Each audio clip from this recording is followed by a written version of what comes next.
بسم الله الرحمن الرحيم. الحمد لله رب العالمين، والصلاة والسلام على رسول الله وعلى آله وصحبه أجمعين. اللهم علمنا ما ينفعنا وانفعنا بما علمتنا وزدنا علما. اللهم لا سهل إلا ما جعلته سهلا، وأنت تجعل الحزن إذا شئت سهلا. سبحانك لا علم لنا إلا ما علمتنا إنك أنت العليم الحكيم.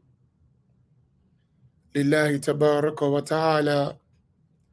السلام عليكم ورحمة الله تعالى وبركاته.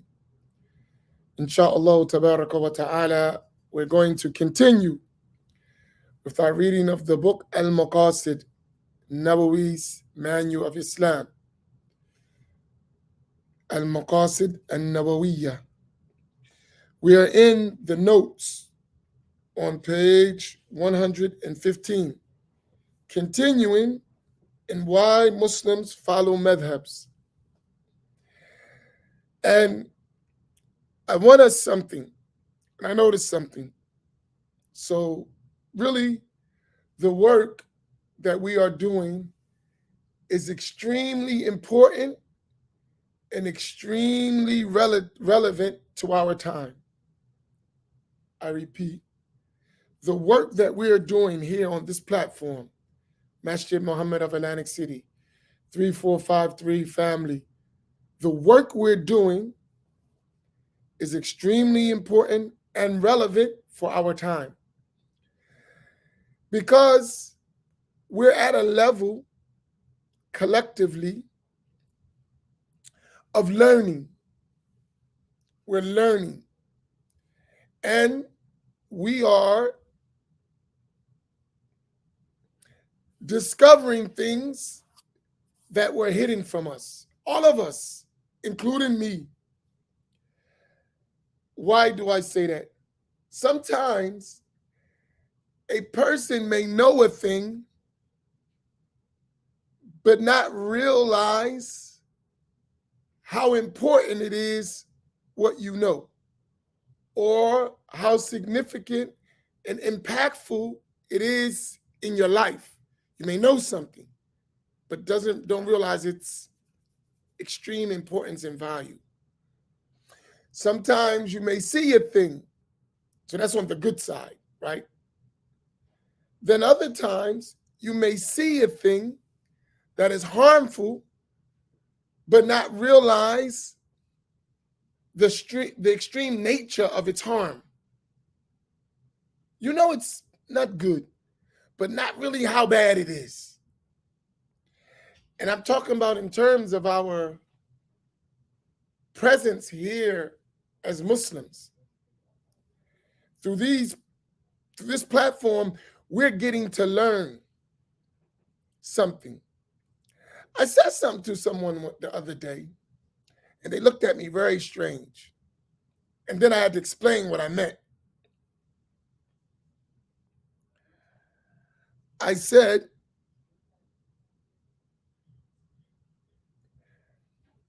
I would never, ever surrender the leadership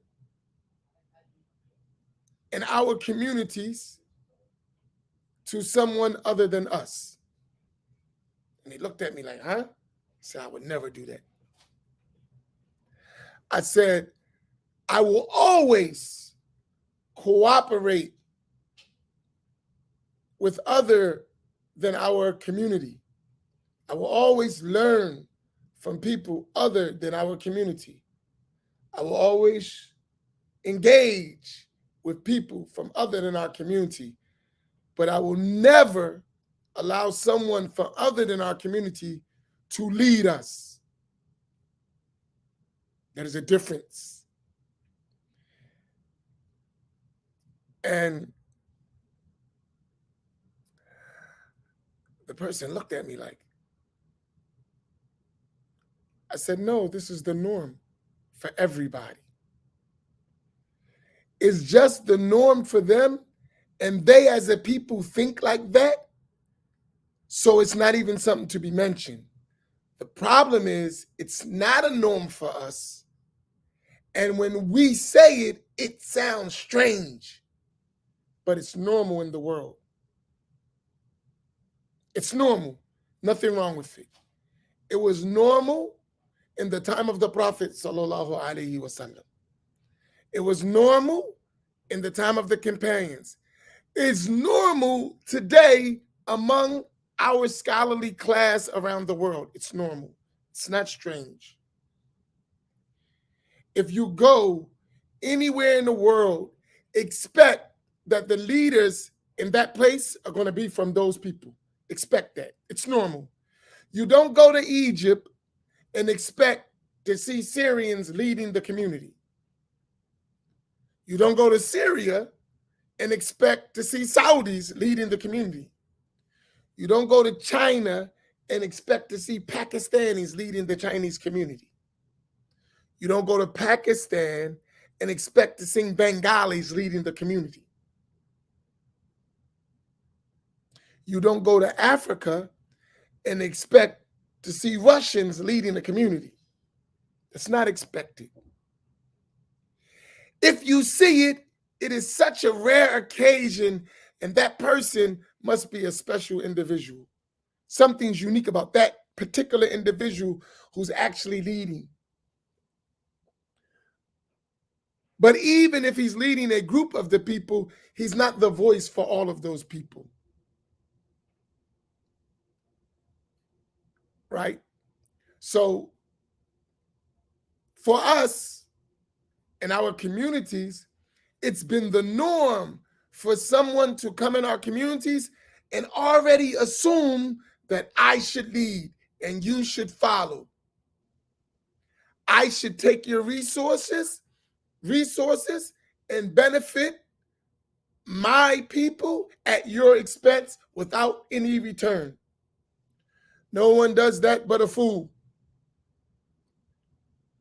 But all of those places I named will cooperate with people from other things. You come visit, you come give lectures, you support, you can teach in our schools. We'll share with you what you have, you share with us what we have, but we maintain leadership. We maintain our right and dignity as a group of people. That's normal. It's not like strange, right? And for me, that is essential for our development as Muslims in our communities. If we don't do that and share what we have to offer as a people with the rest of the Muslim world, instead of just be a garbage can that everything is dumped into us, no. We have our own originality. We have our own look at things. We have our own views, our own understandings, our own leadership, our own scholarship. Yes, we got to do that too. But in order to be taken serious, we have to learn. And we have to remove all of the garbage that has been dumped upon us as a people in the name of Islam. We have to remove all that. And then we have to get Islam as Islam is, as Islam was conveyed, and then learn it and then build off of that. That's the mission of this platform.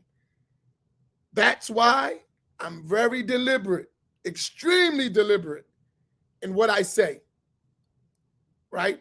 I don't apologize. I don't do none of that because I'm very thoughtful of the stuff I'm saying. I'm not saying something just to be saying it. I'm thinking when we're long gone, what Islam is going to look like in our communities. And at the rate we're going, we're always going to be a servant class until we change our mindset. The whole thing has to be rethought. The whole process has to be rethought. And then we have to renew our commitment to the deen through proper means of transfer of knowledge. It's a must. So when we spend time talking about what we're talking about, we need to learn how to read, we learn how to study, we need to review, we need a lot of stuff. And that's going to take decades. So if it took decades to destroy us, how long do you think it's going to take to rebuild? It's much easier to destroy and to ruin than it is to build. Building takes much longer. You build a building, you got to go brick by brick by brick, make sure it's all lined up, everything, right? When you want to destroy it, just knock it down. That's easy, right? So we've been destroyed, so it's easy to knock us down. Now building us back up is going to take some time. And one of the biggest reasons why it takes so long is we haven't accepted that we've been ruined. We know it, but we haven't come to terms with it. We're still struggling with, we've been taught Islam wrong. We're still struggling with that reality. We know it. There's no doubt. The way we've been learning ain't right. The routes we've been learning ain't right in general. We know that for sure. But we're still holding on. And that is slowing our progress. Collective. I'm not talking about every single individual. I'm talking about as a collective people, because we're not individuals. As a collective, we have a lot of work to do, right? We have a lot of work to do. And some of us know the truth, but we still act like we don't. We know it, but we're not ready to deal with it. Some of us see exactly what we're talking about. It's clear as the sun on a noonday, on a bright summer noonday. It's clear. We don't have no doubt. But now to act upon it, to change that reality, there's the challenge. Now that I have to actually do something. And I ain't really cut like that. I actually have to put in the work, right?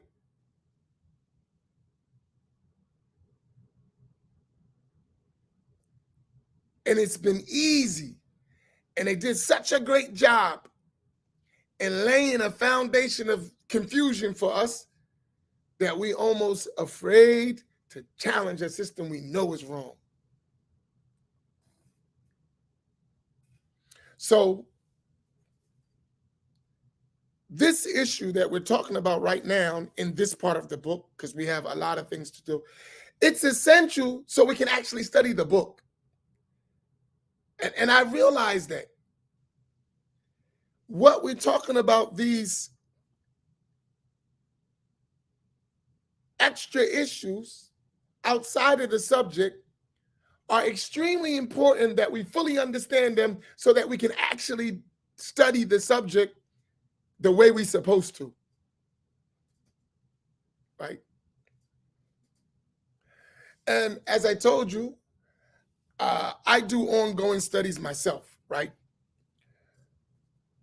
So I was listening to, I'm actually reading and listening, so it's a dual thing. And the teacher was talking about why fiqh books are designed the way they're designed. And how are fiqh books designed? They're designed with the rules with no evidences. They just give you the rules. There's no proofs. And the criticism of some people who have been following deviant ways of learning is like, you have a whole book and there's no evidences. And as they say, that is the assumption is that there is no evidence. Not that there is evidence and you just didn't write it. There is no evidence. So you're following these rules with no proof from the Quran and Sunnah, which is a fallacy. In all actuality, for one book, you have thousands of evidences for those rulings in those books. But the way Islamic knowledge has taught traditionally is that you learn to perform what you're obligated to do before you learn the details of why that is an obligation. So these are the obligations. You do them. And as you learn further, you learn why you have to do them, which is how we learned in everything, right? And I was thinking about that. I was like, subhanAllah.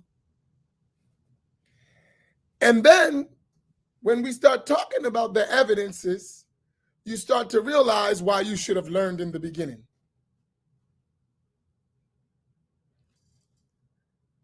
Because most of us don't have the capacity to examine evidences. It's too much. And if we had to do that for every single legal ruling that we practice, we wouldn't practice. So what we covered so far in showing how mujtahid scholars, in a brief way, because these are just merely brief examples, the work, we see that that's exhaustive. That's exhaustive just in the brief examples. We're not talking about all of the principles that are necessary. So I'm going to,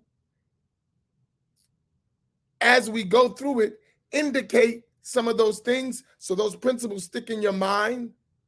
So while we're learning the rules, you do realize that there's going to be extra deeper levels of evidences and proofs that we need to prepare ourselves to eventually understand them. So here, while we're studying this, we're kind of getting a peek, a preview of what is to come as we climb the ladder of learning Islamic knowledge, jurisprudence, Aqidah, Tasawwuf, and all the other sciences. So I just wanted to put that out there as, you know, an introduction to why we're doing what we're doing and how it's important. Bismillah. So let's continue where we left off.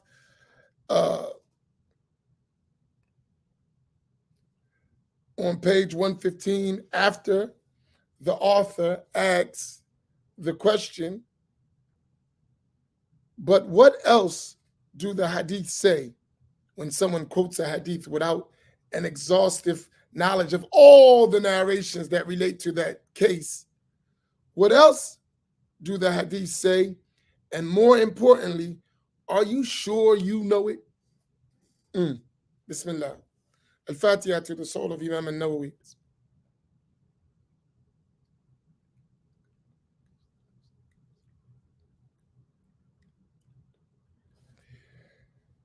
By the way, this note is a supplemental note by the translator. So this is not a part of the original book, but it is an aid for us to understand why we study the original book. So these words are the words of the translator, right? Which will help us when we study the knowledge that the author is giving us. Go ahead. Bismillah ar-Rahman ar-Rahim. Alhamdulillahi Rabbil Alameen. Wassalatu wassalamu ala Rasulillah. The author, may Allah Ta'ala have mercy on him, said, the above examples illustrate only a few of the methodological rules needed by the mujtahid to understand and operationalize Islam by joining between all the evidence. So here, you got to remember that there are rules and principles and qualifications that the mujtahid needs to understand the religion and extract rulings and combining evidences and understanding evidences. There's a whole toolbox that's necessary. If a person doesn't even know that there is such thing as a toolbox, or the individual tools inside the box that's needed to do the job, there is no way the person can know how to do the job. So you have a job, extracting legal rulings, and there is a toolbox full of various tools that are needed to do that job. You don't even know it's a toolbox, let alone the tools inside the box to do the job. The mujtahid has a toolbox that has a multitude of tools to extract legal rulings. Toolbox is figurative, what I mean by that. Set of a methodology, right? And inside that methodology are many principles that are the tools that he uses to extract legal rulings. Now, The first was the principle of taxis, or restriction of general rules by more specific ones, both in the example of fasting on the day of Arafah when it falls on a Friday, Saturday, or Sunday, and the example of the food of Ahlul Kitab. so here you're going to have a general rule, maybe mentioned in one hadith, and then that rule is specified by another hadith. And apparently, those two hadith, without knowing this rule of specifying or restricting generality, without knowing this tool of the mujtahid, you may think that the hadith actually contradict each other. But when you know these different methodologies that mujtahid scholars apply when examining apparently contradictory texts, then it becomes easy. Without that tool, it's difficult and may seem as contradictions. The second, seen from the Khaybar hadith in Sahih al-Bukhari, about bearing the thigh together with the various hadiths commanding that the thigh be covered, was the principle of how an explicit prophetic command in words is given precedence over a mere action when there is contradiction. Right. The So, and that indicates something that can be specific from the qasa'is of the Prophet sallallahu alaihi wasallam. And even though for the Prophet it was lawful, for the general populace of Muslims, it's not. And that is what? Special merits of the Prophet sallallahu alaihi wasallam. So that's another field to know when something is specific for the Prophet sallallahu alaihi wasallam and general for his ummah. Now, The third rule was the principle of nasikh wa mansukh, of an earlier ruling being abrogated by a later one, in the example of the initial prohibition of women visiting graves and their subsequently being permitted to. and that's important because when you understand the concept of abrogation, right, you need to know two things: the text that is abrogated and the text that is abrogating. So, which you have a text that may be abrogated, but what is the text that abrogates that text? If you don't have this knowledge, and the only way to have this knowledge is to have the vast comprehension of all the hadith that relate to that case. Without that, you won't even know. That's another tool in the toolbox of the mujtahid. These are only three of the ways that two or more texts of the Quran and Hadith may enter into and qualify one another, rules that someone who derives the Sharia from them must know. In other words, they are but So there are only three of the many ways that the mujtahid scholars, these are just examples, so we only talking about three of them. There are many more things that the mujtahid scholar does when they're dealing with these various texts. In other words, they are but three tools of a whole methodological toolbox.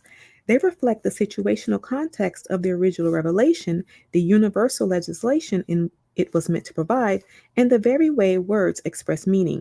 And Because another tool that the mujtahid use, and I want you to write this, when it comes to legal rulings, knowledge of time, place, and people.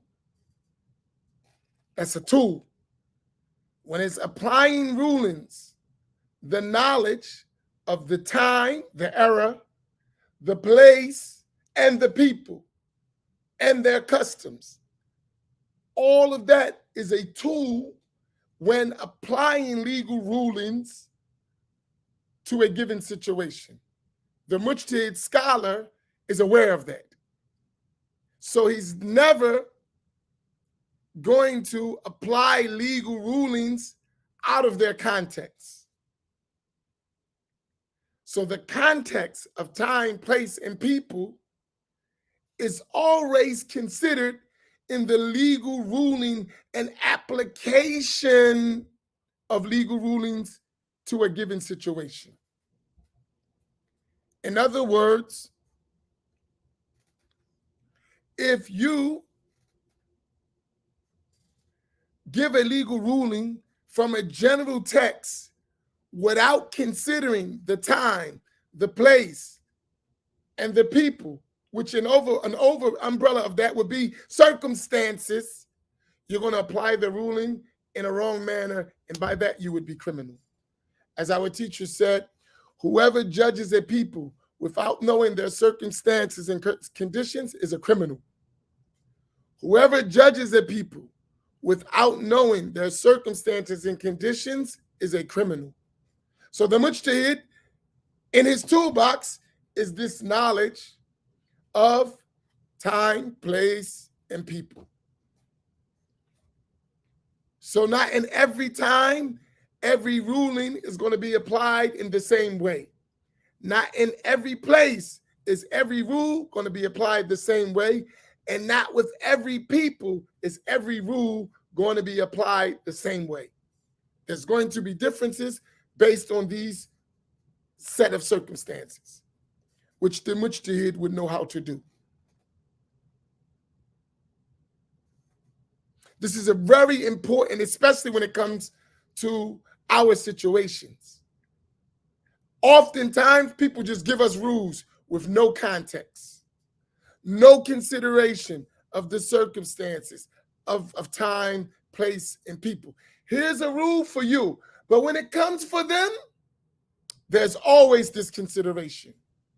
And the rulings are examined within their circumstances. But when it comes to us, just the rule. Regardless of your circumstances, regardless of your time, regardless of your condition, here's the rule for you, and it's the hardest rule in the world to apply. In fact, it's not applicable to your time or place or situation, and it's designed to keep you where you at. I'm not even giving you access to what will free you. SubhanAllah. Go ahead. The compass of the present article does not permit treating all these tools in detail, though some of the most important, as discussed at 8.14b, Roman numeral 1, can be mentioned in passing, giving first their Arabic names. Ni'am, a text of general applicability to many legal rulings, and its opposite. The So khas, the opposite of general is specific. Go ahead. the khas, that which is applicable to only one ruling or type of ruling. Mm-hmm. The mujmal, that which requires other texts to be fully understood, and its opposite. Mm-hmm. The mubayyan, that Mm-hmm. which is plain without text. The, So mut- the other is mujmal is one, its opposite, mubayyan. Mm-hmm. the mutlaq, that which is applicable without restriction, and its opposite. The muqayyad, The muqayyid is the opposite of mutlaq. that which has restrictions given in other texts. The nasikh, that which supersedes previous revealed rulings, and its opposite. The mansukh, that which is The opposite of nasikh is mansukh. the mansukh, that which is superseded. So The that is, you have an abrogation, a abrogating verse or hadith, and then you have the verse that was abrogated or the hadith that was abrogated. The nas, that which unequivocally decides a particular legal question, and its opposite. The dhahir, that which can bear more than one interpretation. So here You have hadith like that. You have verses of the Quran like that. And the person who doesn't know the difference is going to make an error in the legal ruling. Right? And when someone tells you just follow Quran and Sunnah, you have no idea of these things. And what's dangerous is the people who tell us that they know better. That's like really the amazing thing for me, the fascinating thing. The people who've been telling us this stuff know that it's wrong, but it serves their objective and their agenda. But they themselves know that this is not the case. But they've promoted it so much that we actually believe it. But the one who's teaching you that knows that it's wrong. And among their own, they don't allow.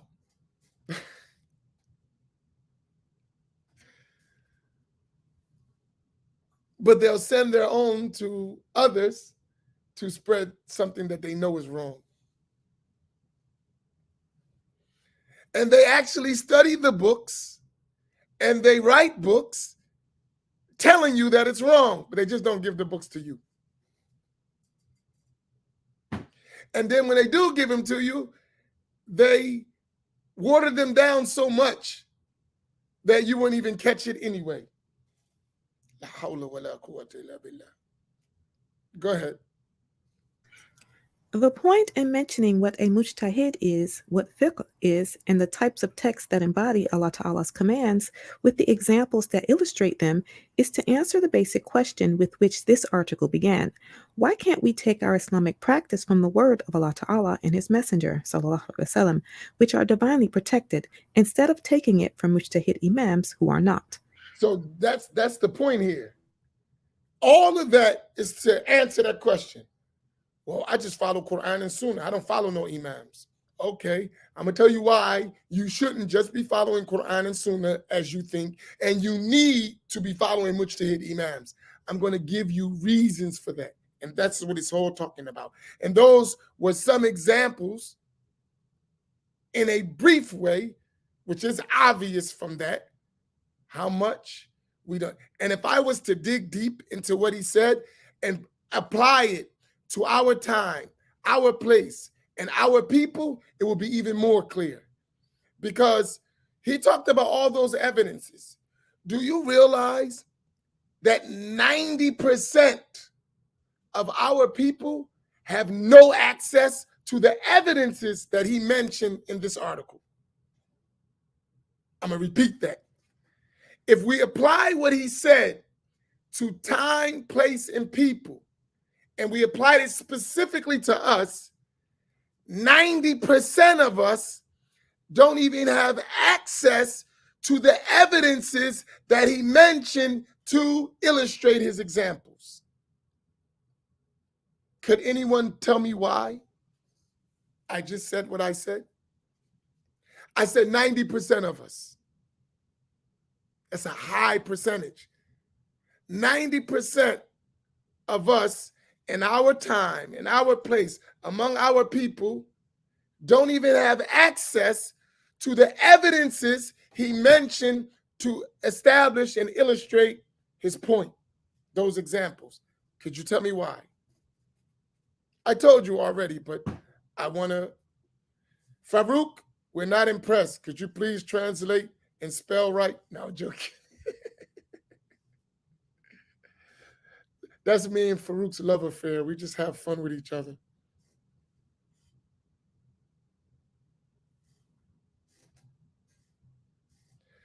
One, in Farouk's Ebonics Arabic, like mine's, we share that.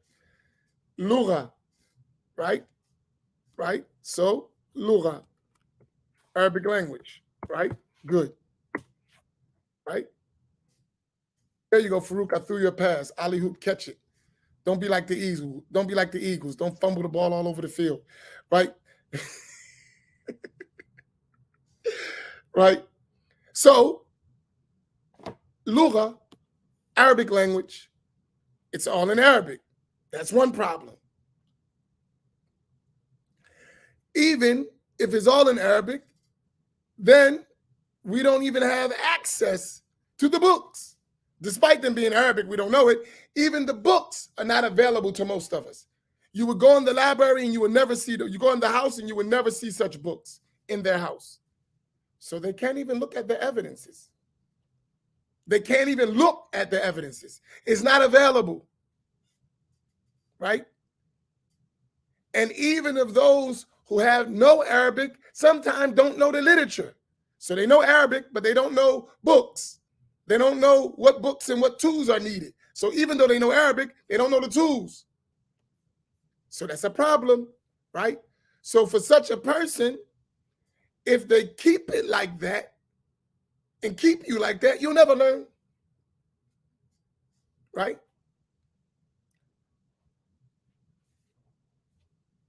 I had a sheikh tell me that he went to visit in America one of those people from other than the way of Ahl Sunnati wal Jama'ah, talking about hadith. And he told the students, a bunch of them, and it's our people among them, right? That all you need is Bukhari and Muslim. The rest of the hadith is junk. Not reliable, not trustworthy, just Bukhari and Muslim. That's all you need.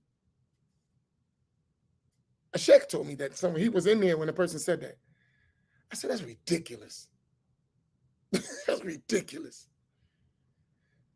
That is ridiculous that no scholar in the history of Islam has ever said. That's ridiculous. And he's an authority in hadith, according to them, and teaching people that stuff. And those same people are learning with them and then come back to our communities talking about I study hadith. Huh? Say that again. And they're giving speeches in our masajid talking about I went to study with so-and-so, Dr. so-and-so. Are you kidding? Seriously? He said, I make no lie. I'm telling you, that's what he said. And I even went to him, but the sheikh is shy. He said, I didn't want to start trouble, but I said, Sheikh, that is crazy, insane. But so now you got these brothers who, and it was more than one, who are actually teachers in their respective communities, going to these people to learn, getting told that, then come back in their communities and teach that to the people. In our time, place, and people. La hawla wa la quwwata illa billah. So now you got a group of people talking about all we need is Bukhari Muslim. And forgetting the whole, so now learning that, there's no way you would know what a mujtahid do. There's no way you would extract legal rulings. They limit you down to that. No, this is true stories. I'm not making it up. There was a time when I would just mention names, but I don't do that anymore. I just need you to get the point and then learn. And then when you learn, when you hear it, you know how to deal with it. Right? So I'd rather not. I've learned from experience that that's not always the best way to go about it, to specifically name who, because you get distracted with the who and not the point. The point is learn our tradition properly, right? Learn our tradition properly, and then whoever says it, we got it. We don't care about who it is after we learn it, right? But we have to learn properly. That's the point. But to give you an example, so someone is actually teaching that. Unheard of in the history of Islam to say some crazy stuff like that. But not even the experts who father said something like that. But this so-called doctor who has some knowledge of Arabic and some teachers, I don't know where he got them from, out of the candy box somewhere, but nevertheless, that's my stuff. saying stuff that has never been heard in this ummah. Not even Al-Albani said some stuff like that. Where did you get that from, bro? What the heck is that? But you got a bunch of, not even the one you call the muhaddith of the time said some stuff like that. Nor did they do that. Where did you get that from? But it's being passed in our community as knowledge. It's foolish, but it's being passed as knowledge because we don't have access, right? So that point is important. We have to have access, and no one's going to give it to us. We got to take it. No one's going to give it. We have to take it. We have to build our own and go take it. They're not giving it to you. We got to take it. It is what it is. But we should be used to that, right? Mr. Charlie wasn't trying to give us nothing and still ain't trying to give us nothing. We got to take it.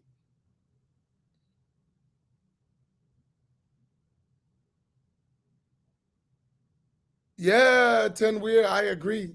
It's the struggle for me, too. I have the ability to teach my people, so I do what I can. Just at least wake you up and point you in a direction, right? Because I know the feeling, as we all do, it makes you angry. But don't get mad, get even. Right? Don't get mad, get even. Build your own. And we need to do that anyway. So we really should thank them. Thank you for telling me why your ice ain't colder than mine. Thanks. I appreciate it. Right? And then move on. And then maybe we could become the examples of how to be good Muslims and fair to everyone. May Allah make us so. Naam, go ahead. The answer, it is plain, is that revelation cannot be acted upon without understanding it. And Say it again. understanding, Please, one more time. Can we repeat that? the answer, it is plain, is that revelation cannot be acted upon without understanding it. Right. If you don't you can read all you want. If you don't understand, it doesn't help you much. And understanding requires first that one have the breadth of mastery of the whole, and second, the knowledge of how the parts relate to each other. Woo, that's strong. In order to understand, there are some requisites for understanding. They are, go ahead. The first, that one have the breadth of mastery of the whole, and So second, first you got to know what's there. If you don't have access, I don't know how you want to understand. You don't even have what's necessary from the whole to understand. You don't even have the books of hadith to talk about you follow the sunnah. How do you follow the sunnah without the books of the sunnah? It doesn't make sense. I follow the hadith. I follow Quran and sunnah. Okay, you have the book of Quran. We got that. What is the sunnah? Al-Kutub al-Hadithiyya, the books of hadith. You don't have them. You have two of them that they're trying to get you, just Sahih al-Bukhari and Sahih Muslim. That's not all of the sunnah. So how are you making rulings with not even a third of the sunnah? That doesn't make any sense. All right, how are you making legal rulings with not even a third of the sunnah?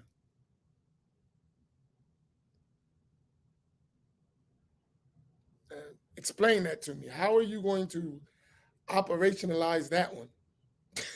Tell me. You don't even have a third of the sunnah. You talking about you follow the sunnah. It doesn't make sense at all. I'm talking about the available sunnah, let alone the information that is in manuscript that is related to it that you don't have access to at all. I'm talking about the available sunnah that's printed for you, you don't have. I don't get it. How did you come up with that one? But you say you follow Quran and Sunnah. It's impossible, but you've made it possible. How? Tell me. Explain to me how you made that up. You're going to treat me and you have no access to medicine. And the medicine is necessary for the cure, and you don't have the medicine, but you're still going to treat me for the disease that needs that medicine. Okay. La hawla wa la quwwata. Do y'all get my point? I mean, just the point. Do you get my point? So that's one level. Go ahead. That's one requisite. That's missing. Go ahead. Second one. And the second, the knowledge of how the parts relate to each other. Right. So now you got the whole, and then there's different parts. Why this book of hadith is needed for this. What is this for this? What is the purpose of this? And here's another whole concept about the parts. If you talk about the parts, every book of hadith was written for different purposes. If you don't know that, you just have the book of hadith, you don't even understand why it was compiled. What was the method of its being compiled? And how does it connect with other books that were compiled for other reasons? How? You don't understand how the parts work together. Because scholars, Imam al-Bukhari had a specific reason why he made his book the way he made it. Imam Muslim had a specific reason why he made his book the way he made it. So did the other imams, even the ones you don't know, like Al-Bayhaqi and his books that you don't even have access to. He had a reason. Imam al-Hakim had a reason. Al-Tabarani had a reason. Everybody had a reason. Ad-Daraqutni had a reason why he wrote his book the way he wrote it. And it relates to the whole. It is a part that is significant in understanding the whole. If you don't understand how those parts work together, you cannot. Imam Naim, may Allah have mercy on him and raise his rank. He made a good point about being an electrician. He said, if a non-expert looked at me wire that house, he wouldn't see nothing wrong. But as an expert, he'd be like, what the heck did you just do?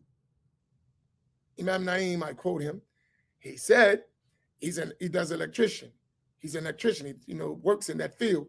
And he said he had wired a house that outwardly looked like it worked. And the lights would come on.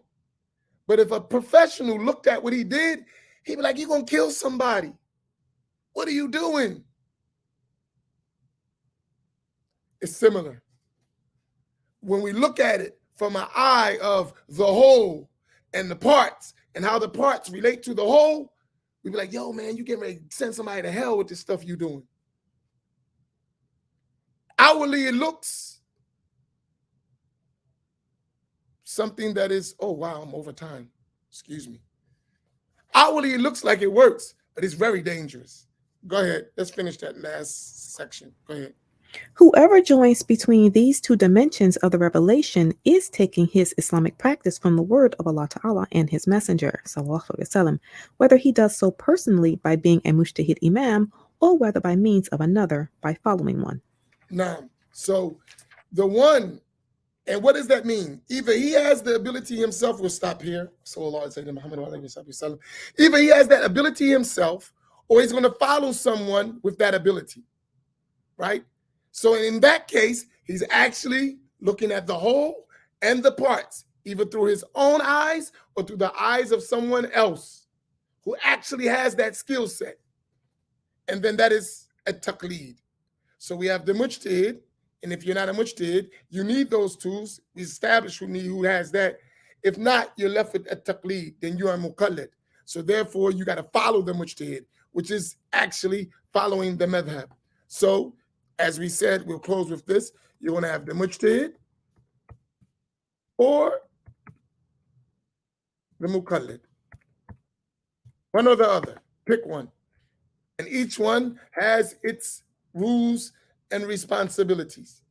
If you're not a mujtahid, if you are a mujtahid, then you got to do that work yourself. If you're not a mujtahid, you can't do that work yourself, and you have to rely on the qualified person who can do it. You don't have a choice. One or the other. You can't be in the middle. and Allah knows best. If you have any questions, please ask them now.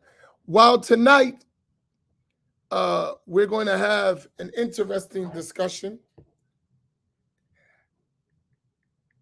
I think it's necessary, even though I'm sick and tired of it, but hey, I was sick and tired of Corona. It still exists.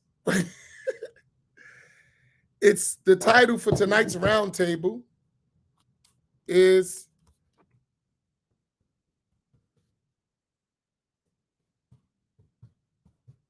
my fellow imams. They love these topics. So sometimes we got to do what our people love. Addicted to Wahhabism. So as a preface, I'll read it. What we intend to do with that title, Addicted to Wahhabism.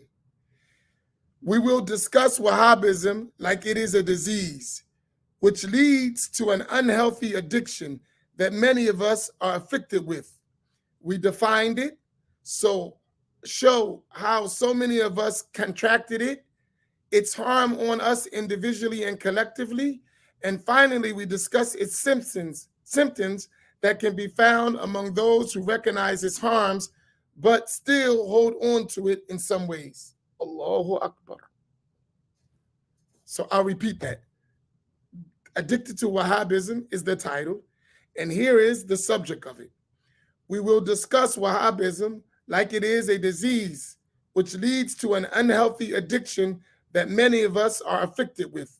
We defined it, show how so many of us contracted it, its harms on us individually and collectively, and finally, we discuss its symptoms that can be found among those who recognize its harm but still hold on to it in some ways.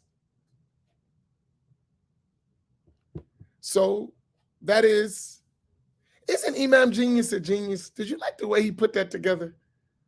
You know, sometimes I wish I was a writer. I'm not a writer. But when I be seeing a good writer, the way they put stuff, I be like, everybody has a skill. Imam Genius, he's good with this stuff. He is very good with this stuff. But I want to say this to y'all about this subject, right? By the way, he has a book coming out soon, so get ready for it. I'm waiting to see it myself. He talked about it, but I won't spoil it for him. But he has a new book coming out soon that he's working on that is going to be very good. I'm waiting to see what he does with it myself.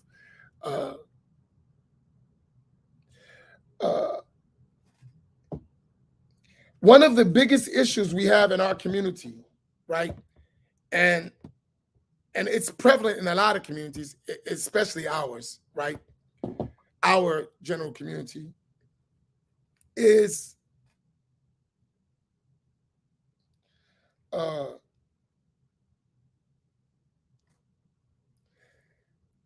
our learned brothers who actually learned but still have the traces of the disease.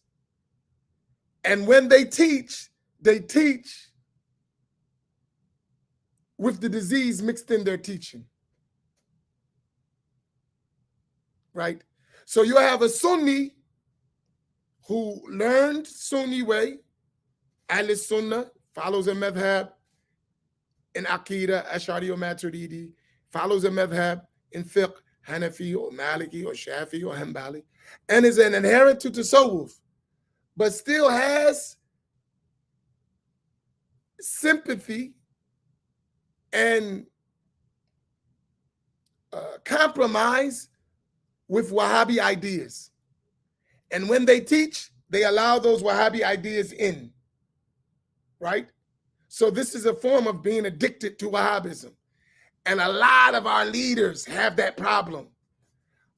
I know what is right, but the way I teach, I'm going to let the wrong stuff in too.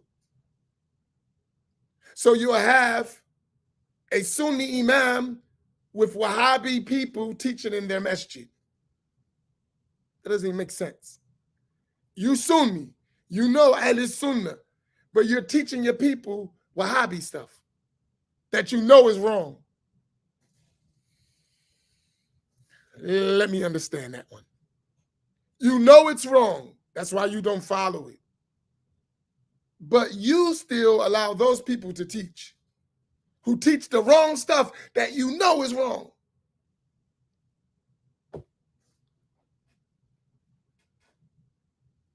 Explain that to me. Like, make me understand that one.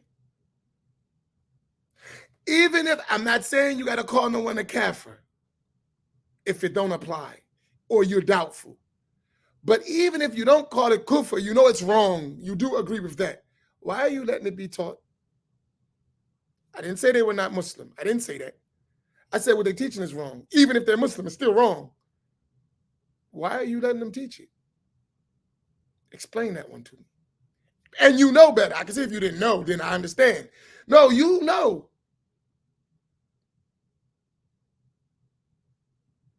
Explain that one to me. Does that make sense to anyone of among you? I mean, honestly, I know the truth. I know this is wrong, but I'm going to let somebody teach it to you and not tell you it's wrong. Does that make sense? But it's being done abundantly.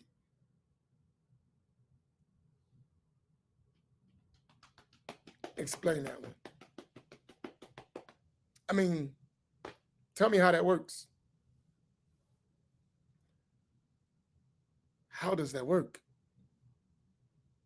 So we understand, and now because of that, there is also the spread for the person who's just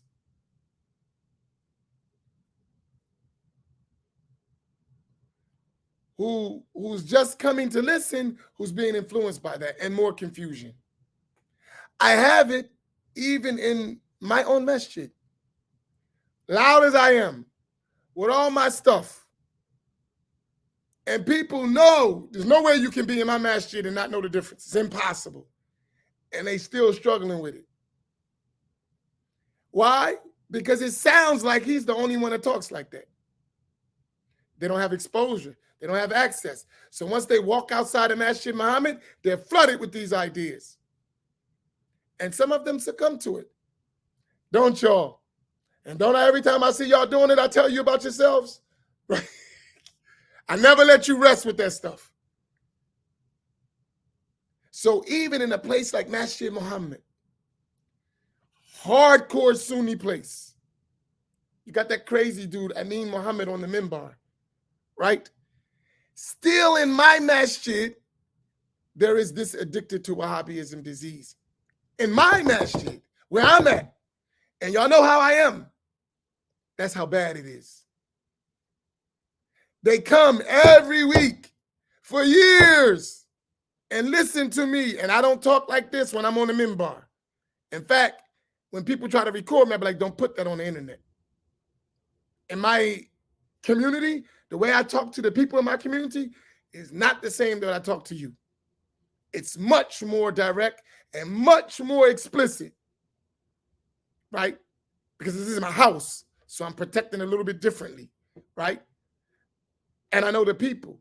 In that case, we still got people struggling with the addiction to Wahhabism in that environment. So just imagine when you don't have that kind of environment, how much the disease is spread. Think about that. That's some deep stuff. And everyone from Masjid Muhammad on here will tell you that guy don't cut it a break.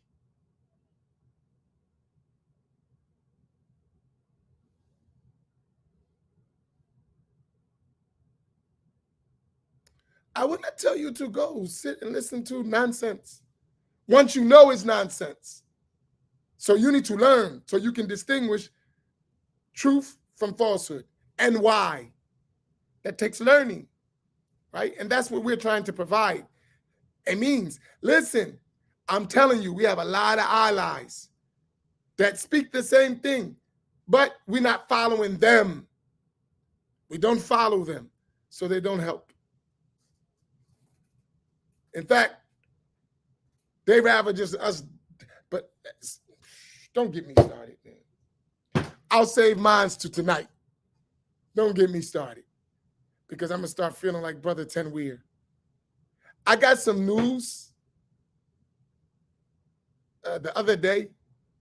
It disturbed me so bad. I was steaming of how some people did us. And we still accept. We still say, yes, sir, boss. I know you did me, but that's us. Subhanallah. Right? We should want to.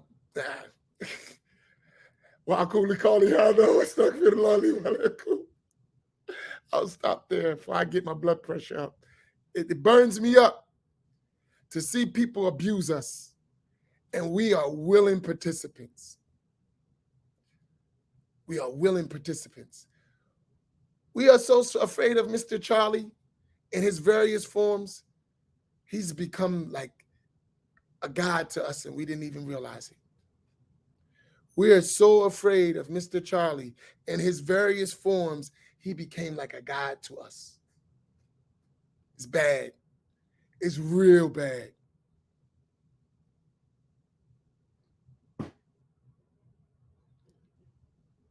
It's real bad. And he made us hate ourselves.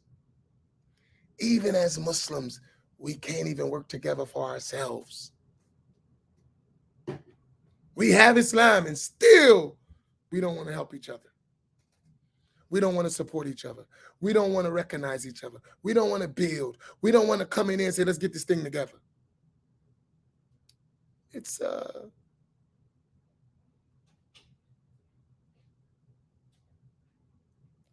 work. So we'll see you tonight. That's the topic matter. That was Imam Genius's summary, and let's see where it goes. But listen, don't come for entertainment, because we're not trying to entertain you. Come to learn. We're trying to teach you.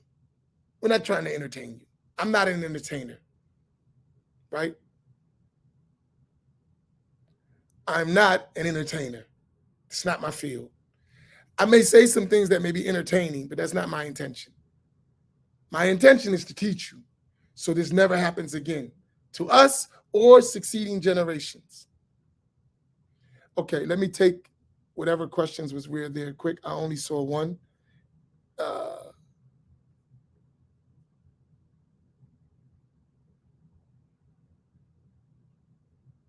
3 questions answered in the grave. Who is your Lord? What is your religion? And who is this man? Meaning Sayyidina Muhammad. Man rabbuka wa ma dinuka wa man hadha rajul. Right?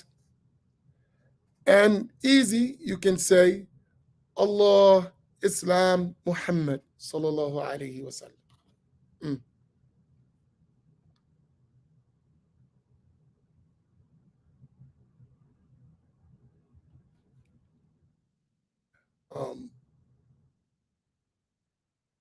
If there's no more questions, I think I got every question, right? There's only one I saw.